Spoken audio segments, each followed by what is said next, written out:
Tired of phone bills that feel like a punch to the gut? Mint Mobile's known for its low prices. But how do you know if their network actually works where you are before you commit?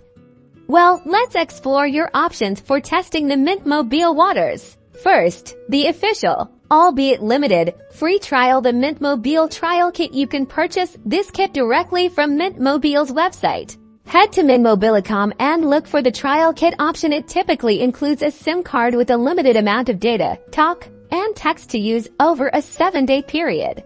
Once you receive the kit, insert the SIM into your unlocked phone. Make sure it's compatible with Mint Mobile's network, which uses T-Mobile's towers. Activate the trial through the Mint Mobile app, and you're ready to test their speeds and coverage in your daily life. Keep in mind this is a limited time trial. It will only function for 7 days, so make sure you assess the quality in areas you commonly visit: home, work, and during your commute.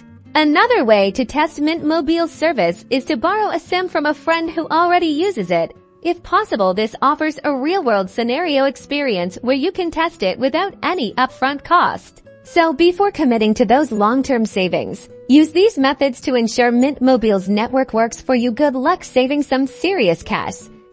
#free trial, #Mint Mobile Test.